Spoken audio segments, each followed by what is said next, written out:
बिस्मिल्लाहिर्रहमानिर्रहीम। अस्सलाम वालेकुम दोस्तों, एक नई वीडियो के साथ हाजिर है। चलो अपनी वीडियो स्टार्ट करते हैं। इस वक्त इंडियन आर्मी और इंडियन एयरफोर्स के दरमियान एक टग ऑफ वॉर चल रही है। पहले जरा डिस्कस कर लें मिस्टर बिपिन रावत को। जनरल बिपिन रावत जो हैं वो इस वक्त इंडिया के चीफ ऑफ डिफेंस स्टाफ हैं। इससे पहले वो इंडिया के आर्मी चीफ रह चुके हुए हैं। आर्मी चीफ बनने के लिए उन्होंने 2 सीनियर लेफ्टिनेंट जनरल्स को जो है सुपरसीड किया था और वो इंडिया के 27वें चीफ ऑफ आर्मी स्टाफ थे।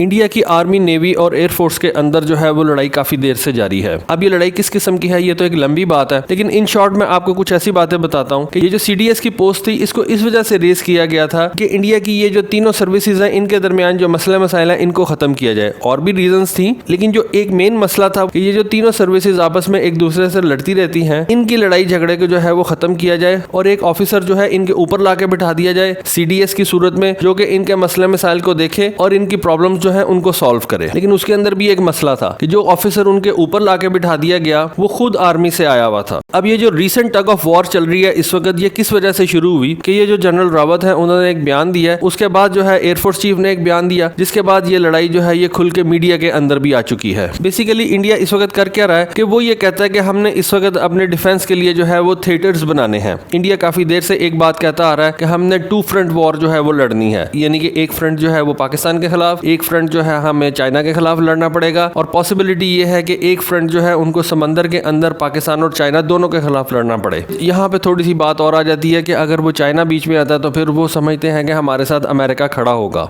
लेकिन ये जो कॉन्फ्लिक्ट्स हैं आज के, ये बहुत ज्यादा कॉम्प्लेक्स हो चुके हुए हैं। एनीवे, आज हम इस कॉम्प्लेक्स सिनेरियो के ऊपर बात नहीं करेंगे। आज हम सिर्फ बात ये करेंगे कि इंडियन आर्मी और इंडियन एयरफोर्स के दरमियान जो रिसेंट टग ऑफ वॉर चल रही है उसकी क्या रीजन थी, जनरल रावत ने क्या कहा, उसके बाद इंडिया के एयर चीफ भदौरिया ने क्या कहा। जुमे वाले दिन सीडीएस जनरल रावत ने कहा कि ये जो इंडियन एयरफोर्स है ये बेसिकली एक सपोर्टिंग आर्म है ग्राउंड फोर्सेस के लिए। उन्होंने कहा कि जिस तरह से आर्टिलरी होती है, तोपखाना होता है और जिस तरह से इंजीनियर्स होते हैं वो इंडियन आर्मी को सपोर्ट करते हैं, इस तरह इंडियन एयरफोर्स का काम जो है बिल्कुल सेम है कि उनका काम भी यही है कि उन्होंने आर्मी को सपोर्ट करनी है, क्लोज एयर सपोर्ट करनी है, जिस तरह से आर्टिलरी और इंजीनियर्स करते हैं। जिसके जवाब में इंडिया के एयर चीफ ने कहा कि एयर पावर जो है उसका एक बहुत बड़ा रोल है इंटीग्रेटेड बैटल एरियाज के अंदर और उनका काम सिर्फ क्लोज एयर सपोर्ट देना नहीं है। बेसिकली इंडिया जो है वो थिएटर्स बनाना चाहता है, यानी कि वो क्या करना चाहता है कि एयरफोर्स और आर्मी को जो है वो इंटीग्रेट कर देगा कि थोड़े से डिवीजन आर्मी के, थोड़े से स्क्वाड्रंस एयरफोर्स के इकट्ठे मिलके जो है वो लड़ाई करें, या थोड़े से शिप्स जो है नेवी के और थोड़े से जो स्क्वाड्रंस है वो एयरफोर्स के, वो मिलके जो है किसी भी नेवी का मुकाबला करें। अमेरिका बेसिकली इसी तरह से लड़ता है, लेकिन अमेरिका के पास आपको ये समझना चाहिए कि उनके पास एक मेरीन फोर्स भी है। खैर उनका सिस्टम बिल्कुल अलग है, लेकिन सारे क्योंकि अमेरिका से इंप्रेस है, इस वजह से आई बिलीव कि इंडिया भी जो है उनको देखते हुए ये थिएटर कमांड जो है उनको बनाना चाहता है कि आर्मी और एयरफोर्स को फ्यूज कर दिया जाए, कुछ यूनिट्स आर्मी से लिए जाए, कुछ स्क्वाड्रंस एयरफोर्स से लिए जाए और वो मिलके जो है एक थिएटर को देखें। सपोज पाकिस्तान के थिएटर को देखें, चाइना को देखें, उसके बाद इंडियन एयरफोर्स और इंडियन नेवी को एक जगह से मिला दिया जाए जहां पे वो पाकिस्तान नेवी को देखे और दूसरा एक और यूनिट बना दिया जाए इंडियन एयरफोर्स का और इंडियन नेवी का, जो कि वो मिलके जो है वो मलाका स्ट्रेट को देखे, या आप कह लें कि चाइना को जो है वो कंट्रोल करे। ये उनका बेसिकली जेन है कि थिएटर्स बनाए जाए। इंडिया के एयरफोर्स चीफ ने कहा कि इंडिया की जो एयरफोर्स है वो भी इंटीग्रेटेड थिएटर कमांड्स के हक में है,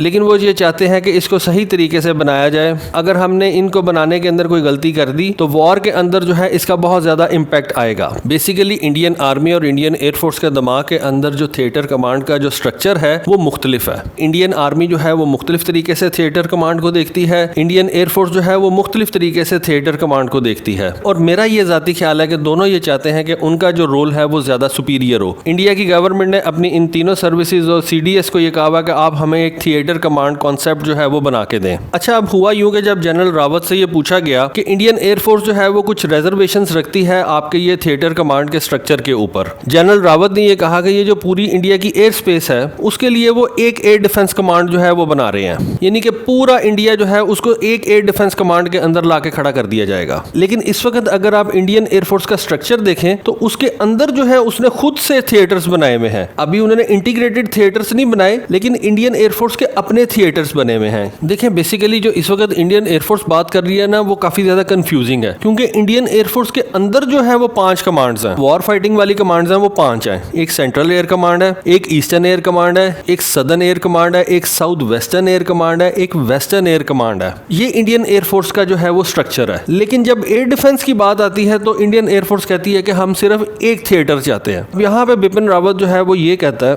कि बेसिकली हम पूरे इंडिया के लिए एक एयर डिफेंस कमांड बना रहे हैं जो कि पूरे इंडिया के एयर स्पेस को देखेगा। लेकिन बिपिन रावत ये कहता है कि एयर फोर्स उसके अंडर खुद से काफी ज्यादा कमांड्स हैं। लेकिन जब इंडियन एयरफोर्स से बात करो कि हम मुख्तलिफ थिएटर कमांड्स बनाएंगे, तो उस वक्त इंडियन एयरफोर्स कहती है कि हम एक थिएटर कमांड बनाएंगे। वो कहते हैं एक थिएटर कमांड किस तरह से हो सकती है जबकि आपने खुद अपने आप को जो है वो 5 हिस्सों में डिवाइड किया हुआ है, और फिर उन 5 हिस्सों के लिए आर्मी भी आपके साथ डेडिकेट करनी पड़ती है। फिर बिपिन रावत ये कहता है कि इंडियन एयरफोर्स जो है उसका काम सिर्फ एयर डिफेंस करना नहीं है, उसका काम क्लोज एयर सपोर्ट देना भी है लैंड फोर्सेस को। जब हम किसी एडवर्सरी की टेरिटरी के अंदर चले जाएं, उस वक्त इंडियन एयरफोर्स जो है हमें वो ऑफेंसिव एयर सपोर्ट फराहम करे।